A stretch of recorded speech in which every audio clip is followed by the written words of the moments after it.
There was a few times where I had some big winning bets, and they all had one thing in common, which I'm going to explain in this video. There was one in particular. This was a long while ago. I used to bet on a lot of football of games that I was going to, and it would be match statistics. I used to like betting on corners, usually overs. So there would be a certain number of corners that you could bet over. And on this case, I bet over 12, which was actually reasonably likely but also unlikely to happen, if that's the correct expression, because the price was 13 to 8. So for every 8 you put on, you get 13 back. So an odds against bet. And I must have had a few months' wages staked on this. I was going to watch the match, and I remember being really, really nervous leading up to it all week, thinking, shall I, shan't I? I went to see a concert in London with a friend the night before, and I was just completely away with the fairies. I was just not, I remember just staring at the stage, staring at the train times at Waterloo on the way back, just thinking, is this going to happen? Someone give me a sign that this is going to happen. This is the bet that I've been thinking about all week. So there's a 5:15 kickoff of the match, and on the day of the game, I go to the betting shop to put it on, and I had to phone up to get it authorised, but they knew me as a customer that would spend quite a lot of money. I was always in there, silly amounts of money on roulette and making quite big football bets, albeit I was kind of largely in debt at the time and couldn't afford to be doing it. So they knew me as a customer. And I go to the game, I've got the bet on, and heart's fluttering. I always used to go to the toilet. This was at Reading, watching football. Check the back pocket of the jeans. Is the slip still in there? Open it up. Yeah, it's all present and correct. And on this particular bet, I remember there was 9 corners at half time. And I remember thinking, okay, we're looking good here. Bearing in mind, I need there to be 13 to win the bet. And then when the second half kicked off, there was the 4 corners within about the space of about 10 minutes. And this was for me at that time a big bet. If I'd have lost it, I'm not picking up anything. If I pick it up, I'm picking up multiple thousands of pounds the next day in cash or whatever, card from the betting shop. And when it happened, there was really not that much of a big physical reaction inside of me. It was almost just like okay.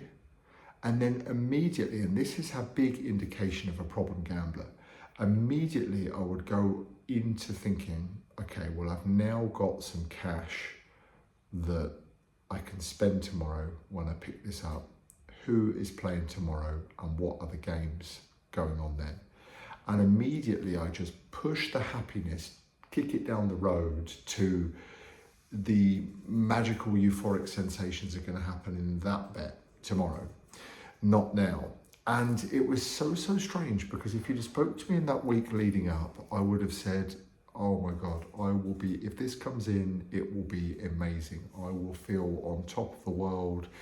There's no end to the things I can do. I can pay this off. It will relieve financial pressure. Yes, I'm probably going to keep gambling, but I'm going to bet on this, I'm going to bet on that. It will just be amazing. And at the time, the people that were with me watching the match didn't even know that I had 20 pence riding on the game. And I guarantee you, if you'd have interviewed them after the game and even put them on like a polygraph lie detector and say, did Matt have any money riding on this? They probably would have said no, because even in the non-verbal sub-communications, I wasn't giving anything away because I wasn't that pleased. I really wasn't overly that excited. I was just, I suppose, somewhat content and then just thinking about what was going to happen going forward. And there lies the problem. I think that, like I say, is a real problem of a real trait of a problem gambler. And this would happen to me. There's sometimes I won a lot of money in Monaco once at a casino.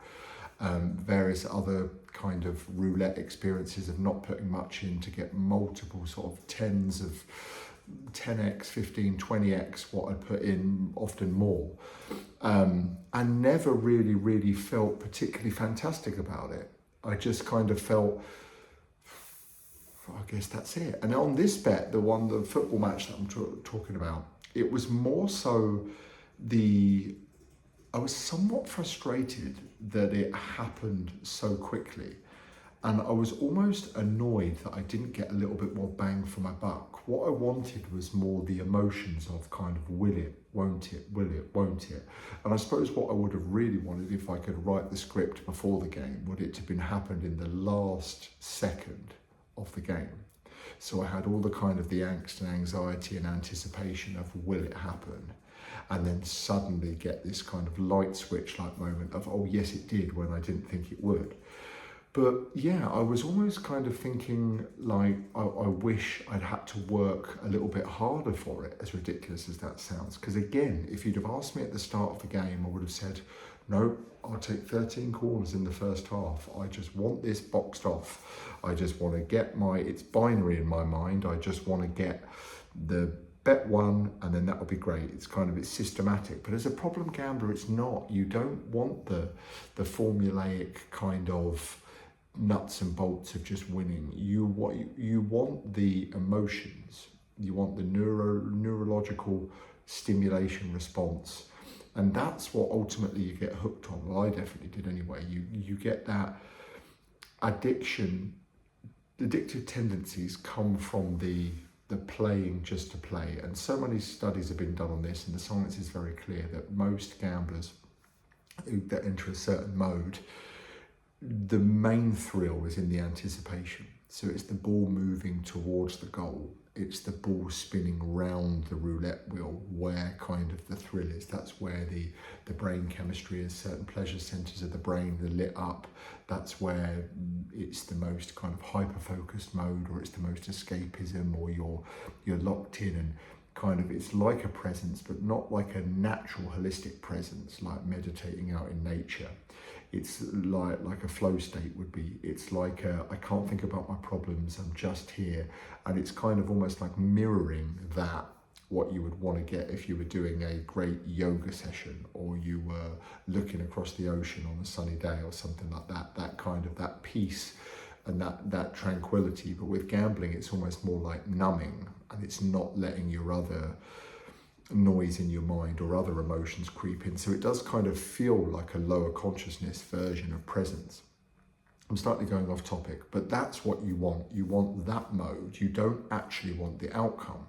When the outcome has been decided, the game is over, no pun intended. There is no longer that whatever it is that you were getting is dissipated, and you need to kind of find that again, which is where that then comes from, the repeat behavior, that then comes from the next bet. And I can remember, as soon as the ball went out of play for the 13th corner, it was half an hour of the match still to go, and I'm sat there almost slightly frustrated that I've got to watch the rest of the game. It almost feels like a bit of a pointless waste of my time. Like there's other things I could be doing. Like if I could somehow, and that's where the smartphones are very dangerous. That's where the whole betting in running is so dangerous, because this was to an extent back before I was gambling heavy on my smartphone. I would have jumped on, if that money had gone into my bank and squared it up and it wasn't a cash bet that I had to go into the bookmakers to place and with all the rigmarole, I would have just churned it over there and then. I would have been like, well, let's see if what's the price on over 16 or over 15? Let's see if we can get like a couple more. And that just keeps you in that web, that keeps you on that kind of hamster wheel of those emotions again, which is what is so addictive, and what as a gambler, as a problem gambler, you just cannot get off of. So it's very, very interesting. It's logical in many ways that, addicts there's more at play, there's deeper things going on than just the winning of the money. The addiction, as I always say, speaks to you in your own voice, and it would make you believe that the balance sheet and the money is what is most important as like the core driver. But that's just another kind of deflection to get you into that mode to play just to play. But I could give countless examples of this. This is one I always use because it stands out to me, even though it probably might not have even been the actual biggest bet that I ever won.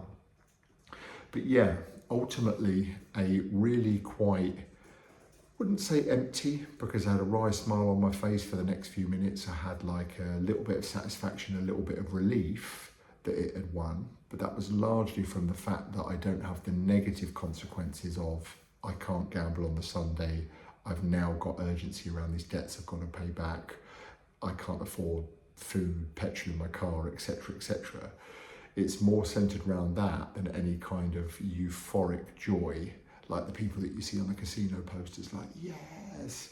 That just was not my experience. And that was me for so long, trapped in that Ferris wheel of the addiction doing an absolute number on me. So I hope this is useful to someone that struggles with problem gambling, or maybe you know someone that is. Feel free to share this video with them. I make videos on this kind of topic. I'm a compulsive gambler in recovery. It is a topic I am incredibly passionate about, because I see the trajectory of it just getting out of control almost by the day, especially with the younger generation. So that's the reason too that I started this channel and I make these videos. Please feel free to comment with your experience of this. I respond to all the comments, and if you like the content, subscribing helps support the channel and make sure I reach more people. So for that I am ever grateful. And thank you so much for watching, and I'll see you in the next video very soon. Take care.